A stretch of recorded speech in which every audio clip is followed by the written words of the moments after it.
Bonjour, je suis Anaëlle Théry, maman, jardinière, autrice et formatrice en syntropie. Tout ce que vous allez entendre ici est le résultat d'une histoire de photosynthèse, une histoire d'amour et d'abondance qui a donné naissance à ce manifeste. Tout est possible, l'extraordinaire histoire du don au cœur des systèmes vivants. Au cœur même de la matière se cache un extraordinaire secret, le don absolu du vivant, vers toujours plus d'abondance et de diversité. Aujourd'hui, nous avons toutes les clés en main pour y retourner. Il nous manque juste un détail. Changer totalement de paradigme. Comprendre les lois fondamentales du vivant, les appliquer et transformer le monde pour les 3000 années qui viennent. Aujourd'hui, juste aujourd'hui, tout est possible. Biologique, philosophique et militant, on assume tout et on a la ferme intention de vous contaminer à la jubilation en vous invitant au cœur des systèmes vivants. Donc je me présente. Je suis à l'origine formée en anthropologie et en histoire à l'université. J'ai toujours fait du jardin et j'ai travaillé pendant plus de 20 ans avec les principes de la bio et de la permaculture. En 2018, j'ai monté une pépinière de plantes et j'ai eu la chance incroyable de rencontrer lors d'une formation en France Ernst Götsch, le précurseur de la syntropie au Brésil. Depuis, je dors, mange, rêve et respire syntropie. Ce mot-là vient du grec syntropia, qui signifie aller du simple vers le complexe. C'est avant tout comprendre les lois fondamentales du vivant et les appliquer sur le terrain pour revenir extrêmement rapidement vers des systèmes d'abondance.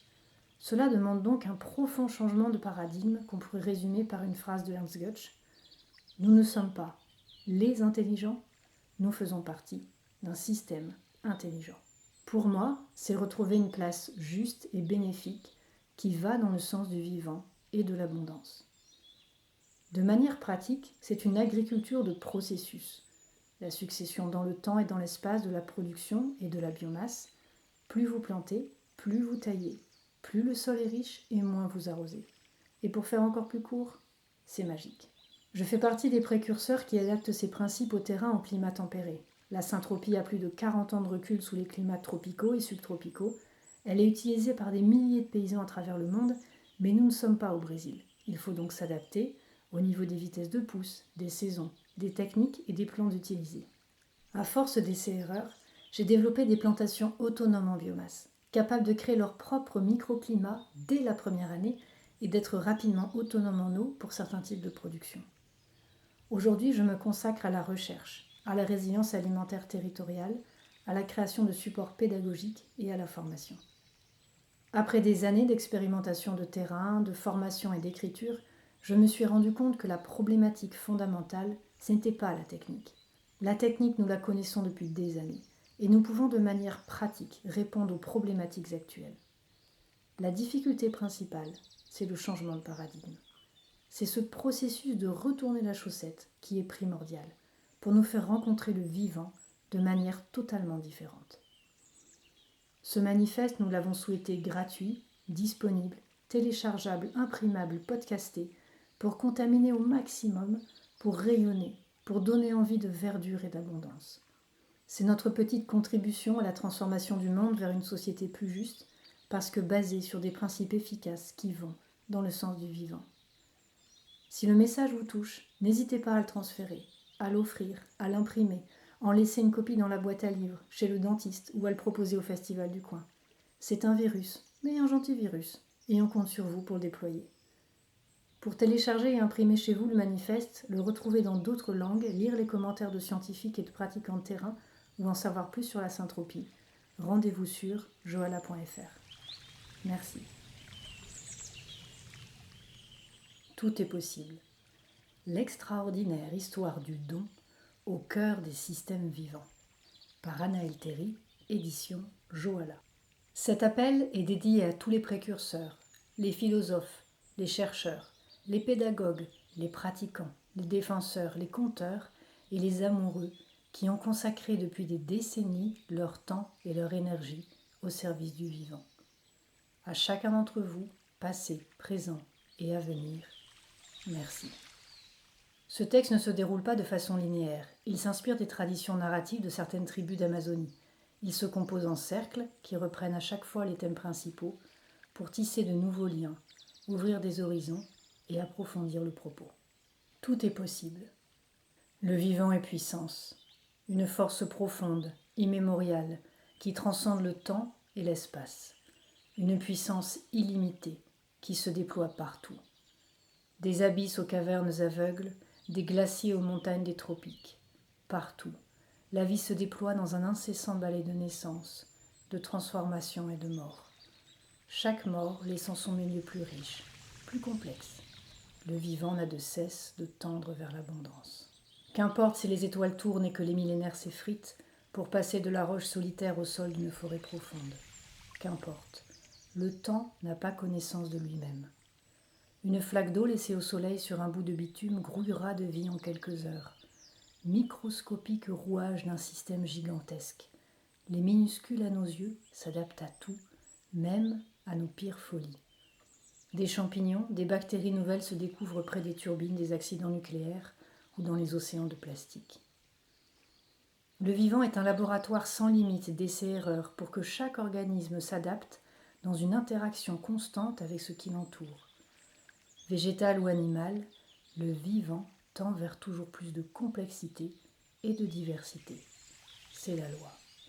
Toujours plus de diversité, de complexité et en adaptation constante, vers toujours plus d'abondance. Rien n'arrêtera le processus du vivant. Nouvelle-Zélande. Entre Picton et Kaikoura, les kilomètres défilent et les collines se succèdent. Ici, l'industrie du bois est puissante.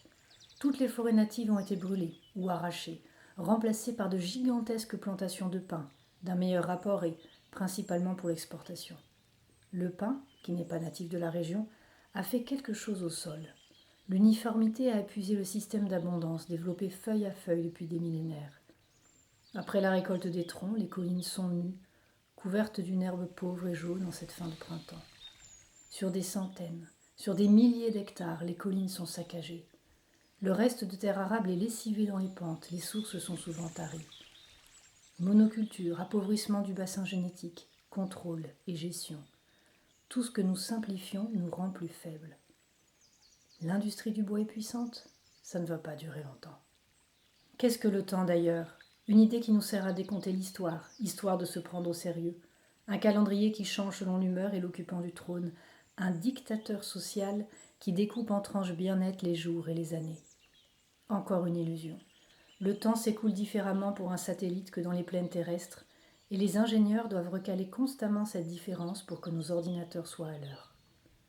Mais qu'est-ce que la notion d'urgence ou de week-end pour une larve de fourmi en pleine métamorphose, héritière de 150 millions d'années d'interaction et d'adaptation, et dont les sœurs couvrent toute la planète ? Qu'est-ce que l'attachement au temps qui passe pour une graine qui fleurira 2 jours, après 50 ans de silence à l'écoute de la prochaine vibration de la pluie ? Et l'arbre qui germait déjà avant l'arrivée des premiers humains sur les terres qui l'entourent. Naissance, transformation et mort. Et surtout, toujours plus de possibles. Possible, mais comment ? Le cœur de la matière. Grâce au moteur, à l'énergie primaire du soleil transformée en matière, la magie pure, pas besoin de monde parallèle ou d'intelligence artificielle pour s'émerveiller. Le véritable extraordinaire se trouve là, dans la photosynthèse. Imaginez un sol de roche et d'extrême de température. Quelques lichens sont accrochés dans les failles et les crevasses. Ils cyclent, ils meurent, et les petits nids de la roche accueillent un cadeau sans prix, la création de matière à partir de presque rien de tangible. L'énergie solaire, des composants de l'air, un peu d'eau et du temps. 97 à 98% de la masse végétale qui se décompose provient du processus de la photosynthèse. C'est la seule valeur ajoutée au monde, la création de matière carbone, donc de sucre, par des cellules spécialisées, quasiment de la création pure, la magie partout où l'on regarde. Le corps de la plante qui se décompose apporte les conditions pour que d'autres vies plus exigeantes s'installent, des vies minuscules et des racines, des feuilles un peu plus larges, qui, cycle après cycle, viennent enrichir l'humus. Des siècles après, la coupe est pleine, le nid de roche déborde vers une faille voisine comblée elle aussi. Un cyclone passe. Tout est lessivé, tout est à refaire. Qu'importe, le temps n'a pas conscience de lui-même et le vivant ne s'arrêtera jamais. 2 choses à voir. Premièrement, le moteur de la vie et du monde visible est basé sur l'eau et l'énergie du sucre des plantes. Par ricochet, la photosynthèse est cause de la création des sols, la terre où nous marchons, l'atmosphère respirable, chacune de nos inspirations, la totalité des chaînes alimentaires, tout ce qui nous nourrit. Toutes nos civilisations en dépendent. La plupart ont disparu pour cause de déforestation. Et nos économies sont basées sur la photosynthèse, de l'informatique au pétrole, en commençant par l'agriculture. Deuxièmement, un sol nu ou bétonné, c'est du temps pendant lequel le vivant s'affaiblit. C'est du temps sans valeur ajoutée, simplifié, décomplexifié, mortifère. Et pour rappel, le vivant, quoi que l'on en pense, nous en faisons partie. Interdépendance. Une plantule, une simple pousse déployant ses feuilles, est l'héritière de millions d'années d'interaction et de transformation constantes. Elle est l'addition et la continuation de l'impermanence du vivant, toujours en mouvement, toujours changeant. Le sol où se développent ses racines est la somme accumulée de chacun des lichens, de chaque pousse, chaque plante, chaque bactérie et cycle de vie animale qui l'ont précédé. Nous marchons constamment sur le plus grand cadeau que la vie se fait elle-même, la mort donnée et transformée de toutes les parties, de tous les cycles de vie qui la composent.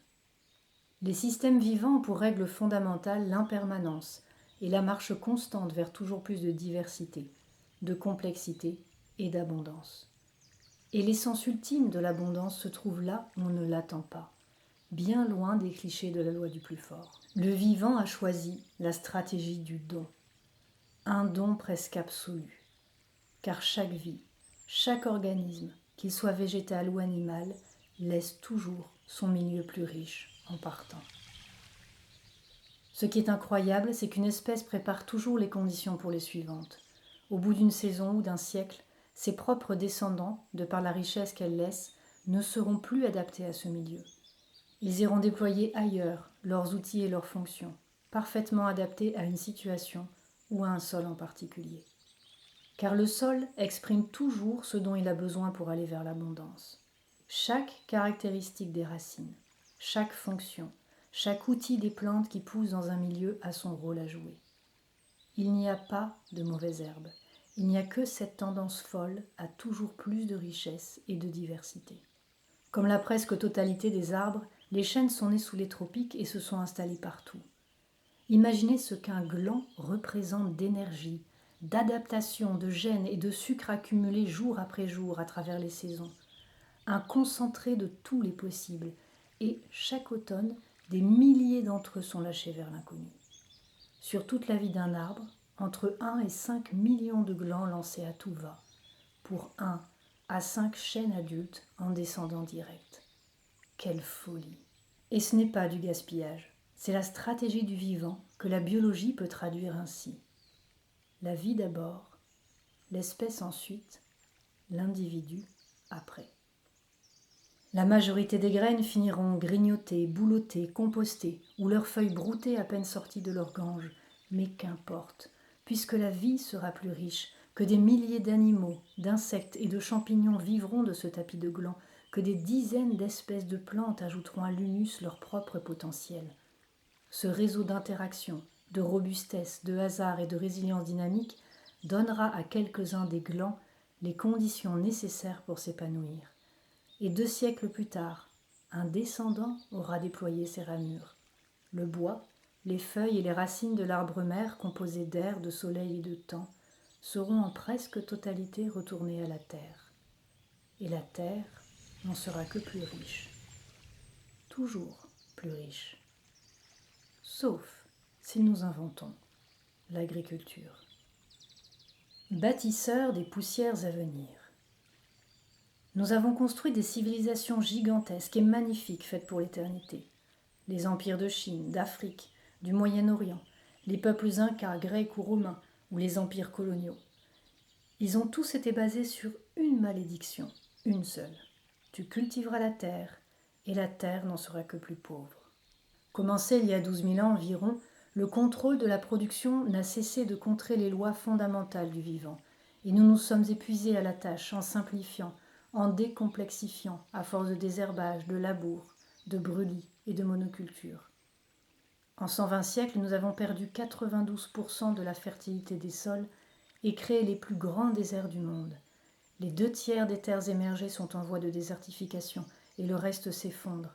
Les océans se meurent, étouffent sous nos déchets et se perdent un peu plus à chaque chalutier ou baleinier de passage.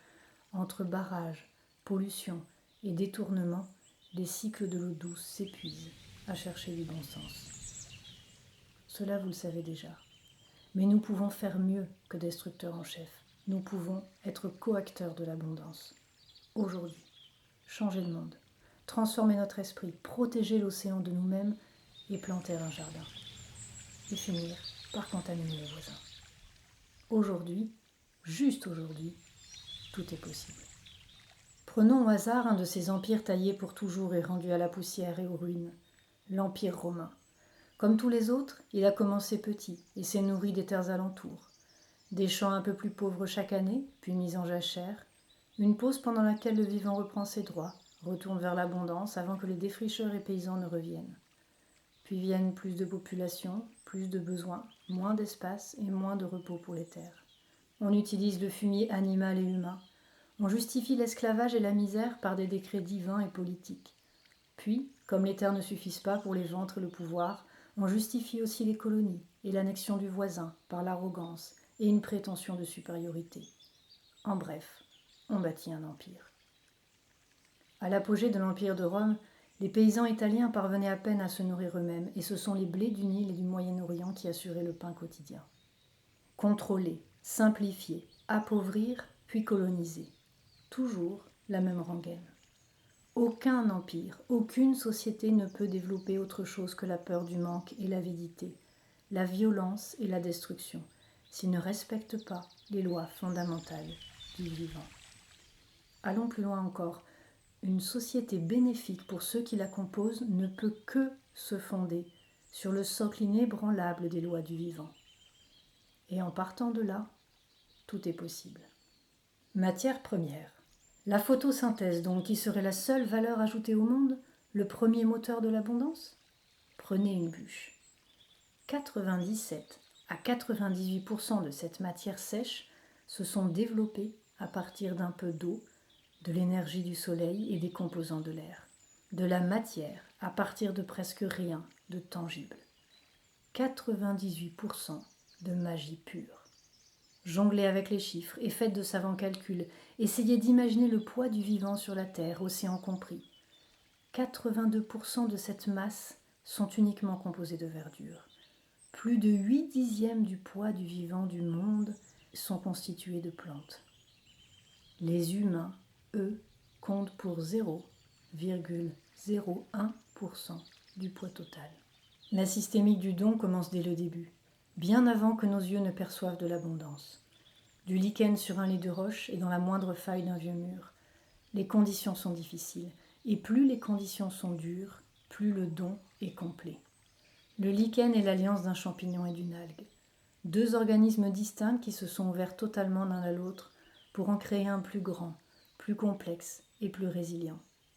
Nous avons identifié à peine 18 800 espèces de lichens sur les 250 000 présumées. Autant de folies créatrices et de frontières abolies. Perturbations. Des criques et des craques tout au long du jour, de la cime des arbres au sol des clairières. Oiseaux, singes, insectes, herbivores de toute taille, tous se nourrissent et vivent en mâchant, cassant, taillant herbes, branches et feuilles. Une perturbation constante et ciblée de ce qui les entoure selon leurs besoins. Or, tailler, couper ou digérer la verdure, en plus de la perturbation des intempéries, c'est la stratégie du vivant pour déployer toujours plus d'abondance. La matière organique se retrouve au sol pour y former l'humus. Les plantes restantes ont accès à plus de lumière. Une information simple et directe passe dans la plante taillée et par les racines chez les voisines. Attention, faut que ça pousse. Et la photosynthèse de reprendre de plus belle, tout en se faisant plus résistante aux insectes et aux maladies. La perturbation amènera toujours plus de verre, toujours plus de valeurs ajoutées. Plus l'animal est gros, Plus la perturbation qu'il amène démultiplie la photosynthèse, plus il y a de richesse. Un troupeau de milliers de bisons ou une quinzaine de diplodocus ne se contentent pas de quelques salades pour le dîner. Leurs interactions et la perturbation de leur milieu durant leur vie, puis la décomposition de leur corps après leur mort, amènent toujours plus d'abondance. On ne le dira jamais assez. Tout organisme végétal ou animal laisse son milieu plus riche en partant. Petit rappel encore, nous faisons partie des gros animaux. Nous avons besoin de systèmes riches et complexes pour nous nourrir, pour vivre, avec ou sans supermarché. La perturbation animale est primordiale. Oui, mais l'agriculture n'est pas notre plus grand défaut. Bien avant d'inventer la charrue, à peine armée de silex taillé et pourvue de feux de camp, nous avons modifié le cycle des pluies par les brûlis et exterminé en grande partie les mammifères géants avec qui nous vivions. La mégafaune avec ses paresseux de 6 mètres de haut, ces kangourous 3 fois plus gros que ceux d'aujourd'hui, ces tigres à dents de sabre, ces herbivores de plusieurs tonnes, ont été si impactés par nos ancêtres qu'ils en ont oublié de survivre. Et nous étions à cette époque, et sur toute la planète, à peine autant que la moitié de la population de Londres aujourd'hui. En plus de cela, on estime que l'activité humaine a détruit 85% de la masse animale, sans oublier toutes ces perturbations associées. Et hop, un levier d'abondance, de perdu. Dans la masse animale qui reste sur la Terre, la grande majorité des mammifères vivent dans des prairies surpâturées contrôlées par les hommes, ou dans des parcs d'engraissement totalement coupés des liens de réciprocité positifs. À chaque fois que l'on observe un de ces animaux hors sol, empêché et incapable par ses interactions de créer plus de richesse dans son milieu, on peut constater systématiquement une immense souffrance, sans même parler de la pollution associée. La pyramide est un cercle. La cascade trophique est un autre levier de l'abondance. Imaginez des espèces clés de voûte dans l'architecture du vivant. Loups, baleines, lions, castors, loutres, pour ne citer que les plus connus. Des espèces qui par leur présence régulent les autres et permettent l'installation de niches écologiques et une très grande biodiversité. C'est inhabituel de le penser ainsi, mais le lion est dépendant de la vitalité de la prairie que les gazelles broutent. Tout prédateur est dépendant de la photosynthèse. Mais par l'équilibre dynamique que sa présence impose, il en est aussi le garant. Il n'y a pas de pyramide, il n'y a que des cercles de réciprocité tissés d'interactions complexes. Tuer les grands prédateurs, comme les loups, ou les régulateurs, pour leur fourrure par exemple, c'est un système entier qui s'effondre. Pour comprendre cette logique, il faut sortir de l'habitude de coller des pyramides de valeurs sur tout ce que l'on regarde. Il est trop facile de passer du prédateur bien installé tout en haut de la chaîne alimentaire à un genre humain autoproclamé à la pointe de l'évolution. Une échelle de valeurs justifie une échelle de pouvoir et de violence associée, une violence structurelle que l'on retrouve partout, dans le vocabulaire ou l'acte de propriété, l'histoire et la formation des sociétés, l'esclavage et l'extraction des ressources, les genres, l'éducation ou la couleur de peau. Nous ne pouvons sortir de ces structures sans transformer les fondamentaux, c'est-à-dire boire, manger, dormir à l'abri et interagir en laissant les milieux toujours plus riches et plus diversifiés. La bonne nouvelle, c'est que l'on peut retrouver l'équilibre au bord du précipice. La mauvaise, c'est que nous allons devoir un peu évoluer.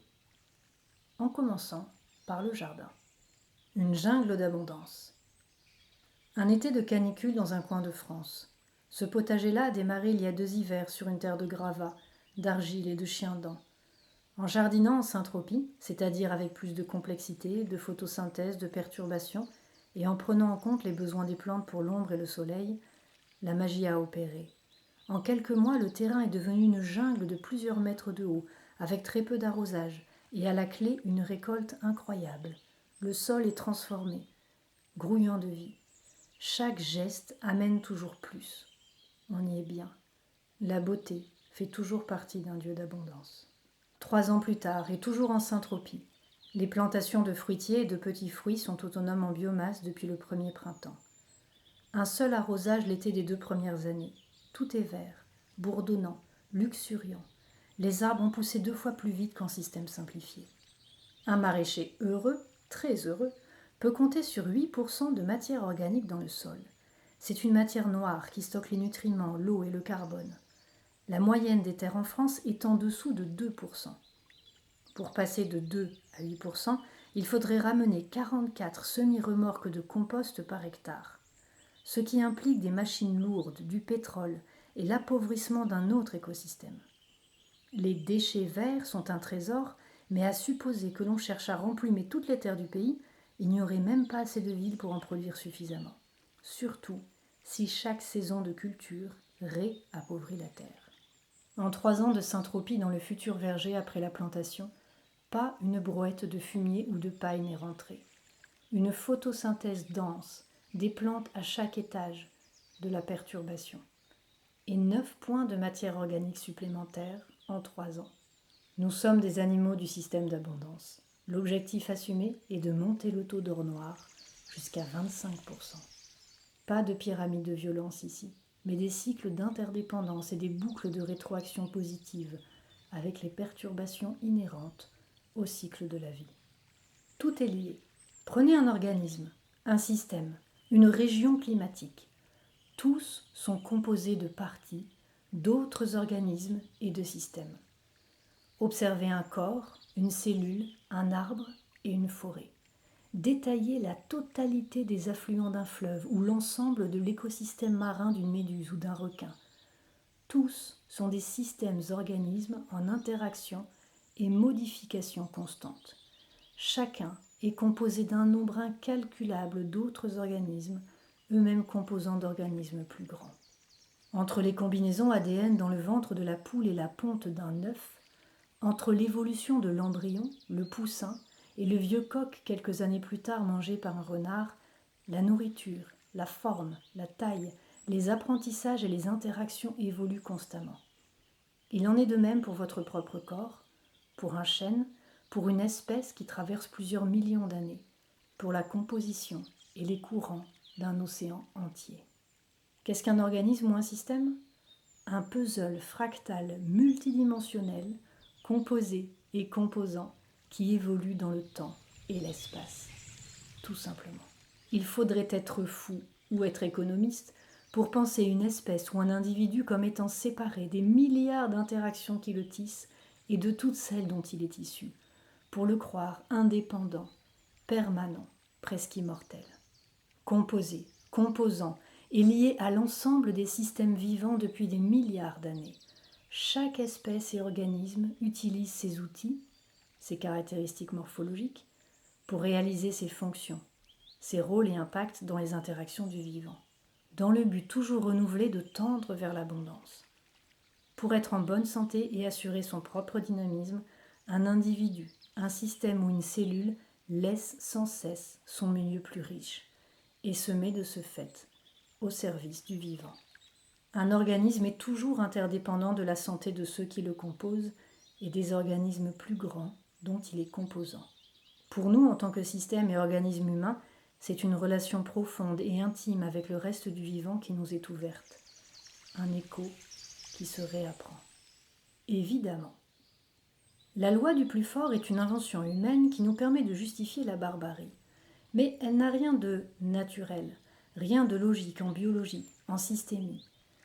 L'interdépendance de chaque organisme dans le gigantesque tissage des systèmes vivants ne permet à aucun de supplanter les autres, de refuser de jouer le jeu du mouvement vers l'abondance et la diversité. Chacun a ses rôles, ses fonctions, sa justesse. Les plus grands prédateurs doivent leur survie et celle de leurs descendants au respect d'un équilibre subtil et dynamique que la coévolution avec leur milieu leur a permis inconsciemment d'établir. Les plus grands prédateurs, tout comme les monstres marins du Crétacé supérieur ou les hordes de rennes sauvages, sont interdépendants avec la photosynthèse. Sortir des lois profondes du vivant, c'est entrer dans un cycle de destruction et d'appauvrissement.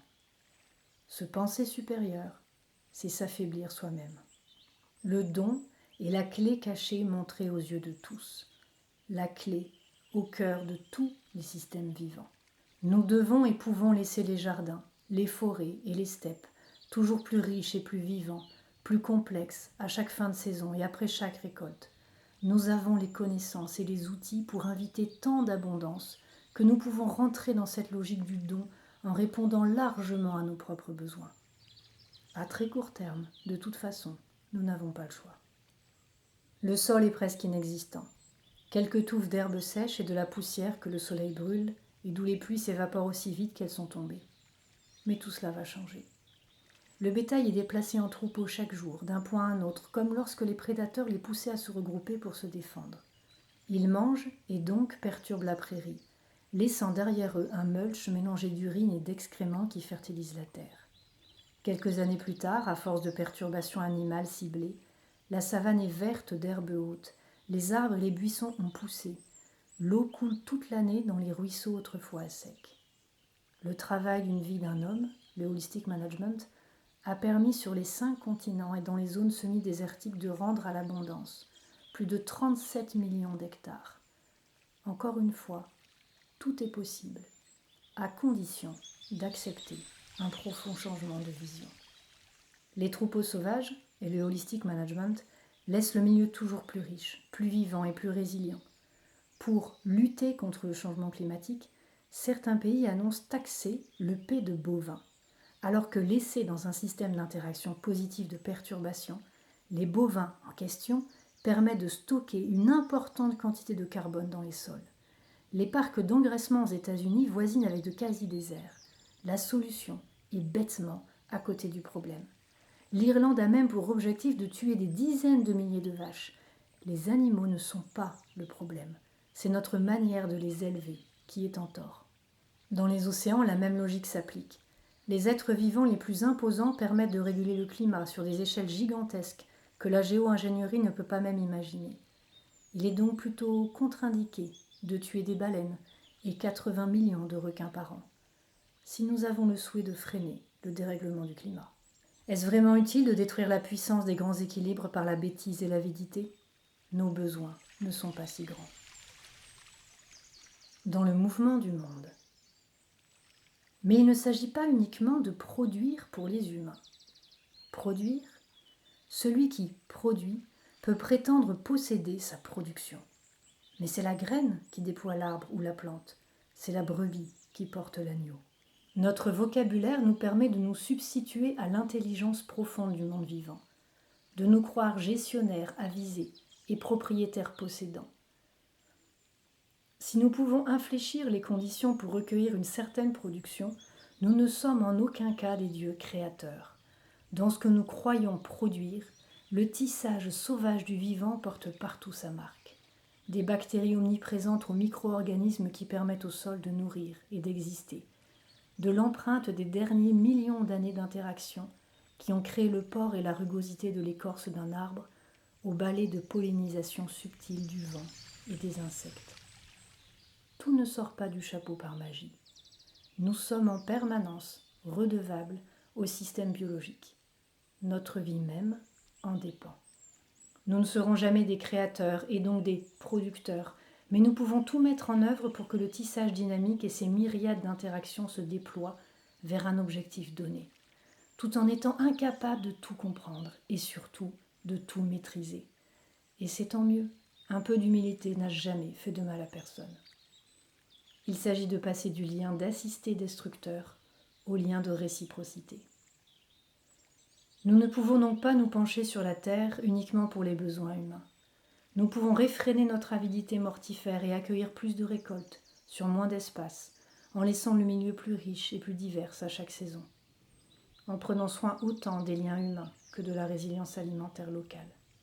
Comment peut-on prétendre produire, gérer, contrôler ou protéger des systèmes et des dynamiques d'une complexité sans nom ?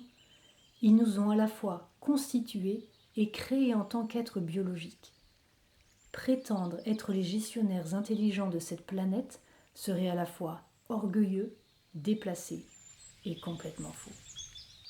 Il nous faut ouvrir à nouveau l'espace pour le sauvage, l'espace pour notre humilité. Il nous faut surtout l'accepter. Accepter sa présence en nous, autour de nous, et lui laisser bien plus de place dans notre manière de penser. Des millénaires d'essais-erreurs ont développé des outils d'une incroyable sophistication pour chaque organisme. Ces multitudes de technologies, bec ou racine, équilibre chimique, vol plané et ramure, cellules spécialisées, vue, ouïe, toucher, odorat, rigueur mathématique dans la disposition des bourgeons d'un arbre. Ces folies extraordinaires sont en constante adaptabilité. Chacune a des fonctions dans l'inconcevable tissage entre les êtres vivants. Chacune a son rôle à jouer. La diversité du vivant sauvage assure notre propre sécurité alimentaire, notre propre santé. Il nourrit en permanence notre capacité de résilience en tant qu'organisme biologique et garantit la pérennité de notre espèce. Laissons-le circuler et se déployer sans nous croire supérieurs. Laissons-lui l'espace pour inventer la cicatrisation du monde que nous avons détruit. Le vivant est puissant et tend vers l'abondance. Nous faisons partie du vivant. Nous pouvons nous remettre à l'écoute, redevenir apprentis. Un équilibre dynamique. Et, c'est la logique même, aucun organisme n'a d'intérêt à se saboter lui-même. Aucun ne connaîtra de ravageur s'il est en bonne santé. Dans les systèmes vivants, être en bonne santé signifie que l'organisme en question utilise ses outils pour réaliser ses fonctions dans un mouvement continu vers l'abondance. L'énergie générée par la photosynthèse est précieuse. Si une plante ou un système cesse d'être utile au mouvement vers l'abondance, son énergie est recyclée et réajustée. Ni faux semblant, ni excuse, pas d'échappatoire. Si une plante est à sa place au bon moment et au bon endroit, dans un contexte où ses interactions sont bénéfiques à l'ensemble, elle ne sera pas touchée. Comme chacun dépend des autres, il ne peut y avoir de ravageurs. Les espèces destructrices ou les maladies sont des indications que les systèmes sont abîmés ou en voie de rééquilibrage. Ces ravageurs ne sont pas la problématique donc, mais des professeurs et des indicateurs. Si certains systèmes ont plus de facilité à retrouver l'équilibre, des millénaires sont parfois nécessaires après un choc entre deux écosystèmes ou après une extinction de masse. Comme chacun dépend de la totalité, les notions de nature et de ressources n'ont pas de sens. Ces mots-là, nous pouvons les rejeter en dehors de nos corps et de notre quotidien, sans préoccuper le week-end. Le vivant, lui, s'impose en permanence. Il n'est pas négociable. Il sous-entend aussi qu'il n'y a pas de ressources à exploiter, car si nous faisons partie intrinsèquement des systèmes vivants, comment pouvons-nous arracher une partie de nous-mêmes ou la vitalité de ce qui nous est associé ? Vivant. En tant qu'être sensible, chacune de mes cellules et chaque partie de mon corps est la somme unique de la totalité des interactions du vivant depuis le début du monde. Les atomes qui me composent sont aussi vieux que l'univers lui-même. Comme tous les autres êtres, je suis l'enfant de l'alliance des deux puissances de vie, l'eau et la photosynthèse. Elles me nourrissent jour après jour, offrent de l'air à mes poumons, de l'ombre en été, de la chaleur en hiver, de l'eau tous les jours de l'année. Ce qui me définit dans le tissage des langues et des cultures, l'identité que l'histoire m'a façonnée, tout procède de la force primaire de la photosynthèse, tout lui est relié. Comment ne pas rendre conscient chaque pas posé sur cette terre, en connivence avec elle et les milliards d'êtres vivants qui la composent ?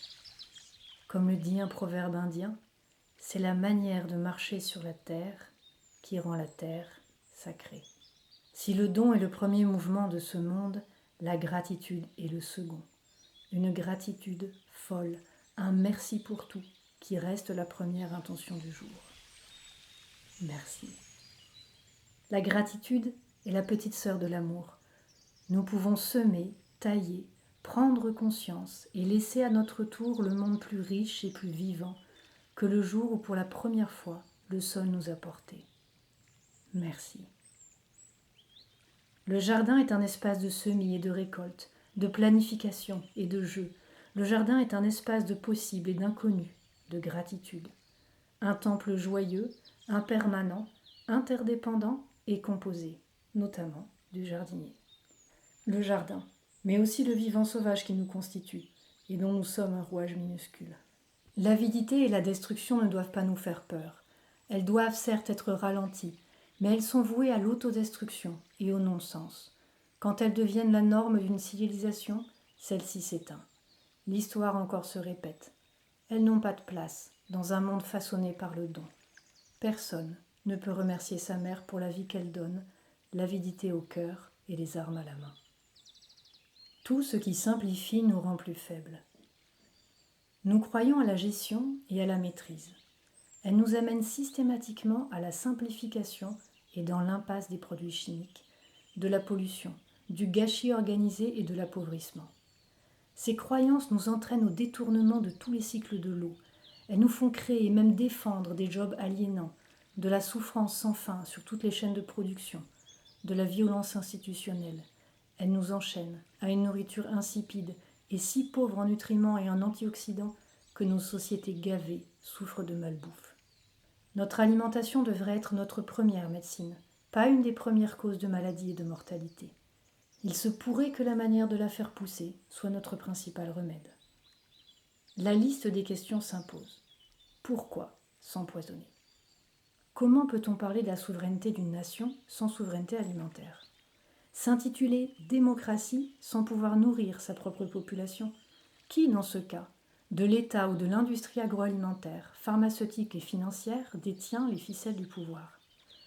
Peut-on vraiment se croire en sécurité en laissant entre les mains de l'agrobusiness notre propre survie alimentaire? Et surtout, que pouvons-nous faire ? Le pouvoir d'être juste. Pourquoi ne pas tout simplement se réapproprier les savoir-être et les savoir-faire liés à notre alimentation ? Se retrousser les manches, apprendre encore et retourner au jardin. Il ne s'agit pas d'une vague utopie. L'histoire a prouvé que des particuliers pouvaient produire jusqu'à la moitié de l'alimentation de toute une nation. Pendant la Seconde Guerre mondiale, en Angleterre et aux États-Unis, ce sont des dizaines de milliers de potagers privés qui ont permis de soutenir l'effort de guerre et de nourrir les familles. Il s'agit de sortir de la position désespoir au fond du canapé et de reprendre le pouvoir sur nos vies, de redevenir acteurs, mais en oubliant de dominer, pour une fois. Retrouver, en tant qu'être humain, une place juste et bénéfique qui tend vers l'abondance et le vivant. Car un jardin est un acte politique dans le sens le plus noble du terme.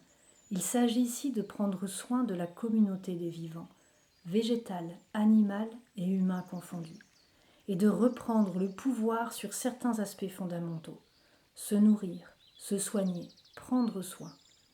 Si l'on comprend les logiques du vivant et de l'abondance, si on les applique, un autre aspect bien plus profond vient s'y glisser. Recevoir beaucoup, c'est apprendre à donner. C'est avoir moins peur de l'inconnu et des changements.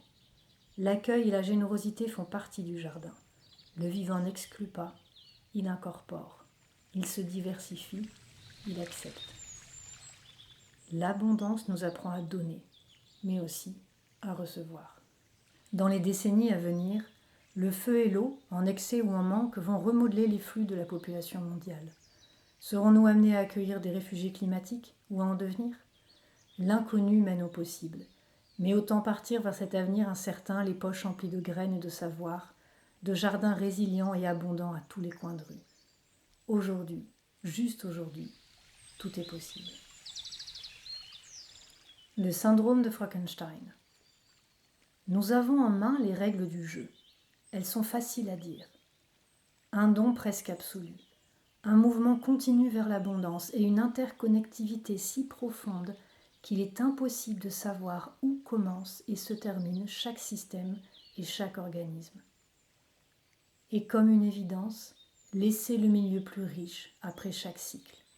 Au jardin, mais aussi dans les entreprises, dans nos relations, comme dans chacun de nos actes. Tout un système à revoir, autant de possibles à imaginer.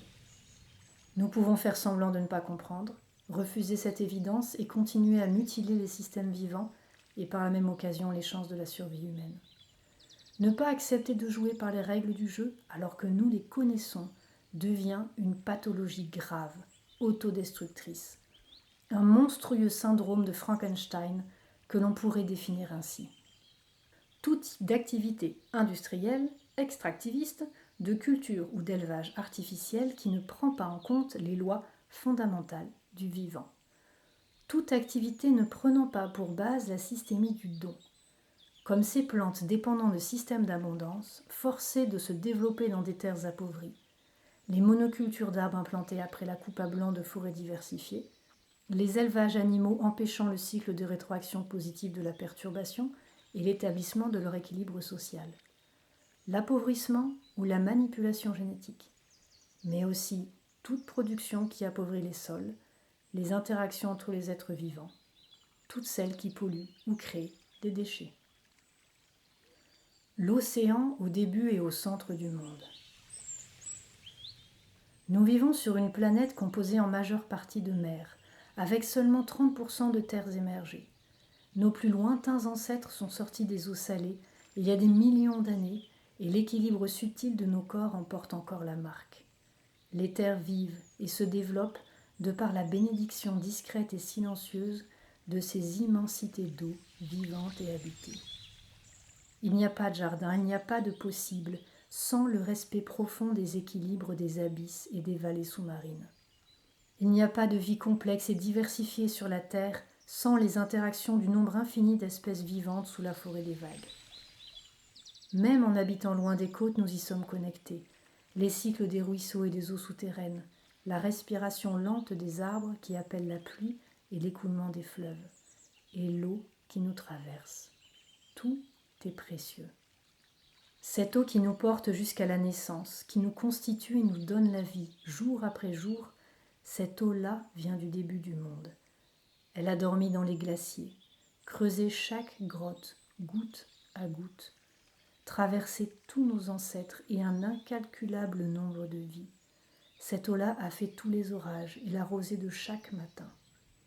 Il y a 100 000 ans, comme il y a 10 siècles, comme la pluie d'aujourd'hui et celle d'après-demain, elle diffuse inlassablement la vie. L'océan est immense, mais ne peut pas tout encaisser. Contre le don de la vie, pollution, mépris, déchets et chimie ne sont pas tolérables. La gratitude n'est pas une option à cocher. La gratitude est une puissance de fond. La reconnaissance est la graine de l'amour. La gratitude, la reconnaissance et l'amour sont les seules réponses acceptables à la vie. Nous recevons sans cesse et nous pouvons donner. C'est la famille.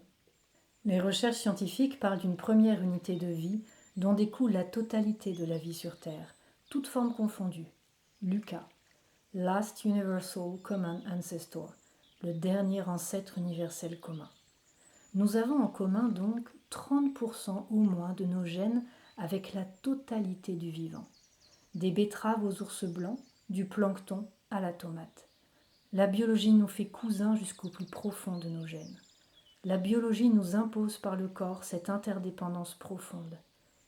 Nous sommes tous parents, tous interconnectés dans un gigantesque méta-superorganisme impermanent et composé, toujours tendu vers l'abondance. Nous naviguons vers l'inconnu, mais l'inconnu donne de l'espace et des possibles. Nous avons tout à inventer, tout à remodeler dans le respect des lois que la biologie nous impose. Le chemin qui mène à l'amour n'est pas si compliqué. Il passe par la reconnaissance, la créativité et la jubilation. Bien au-delà des 7 prochaines générations, il nous faut agir et penser aujourd'hui pour les 3000 années qui viennent. Le vivant est puissance. Nous sommes une part de ce vivant et tout nous est possible.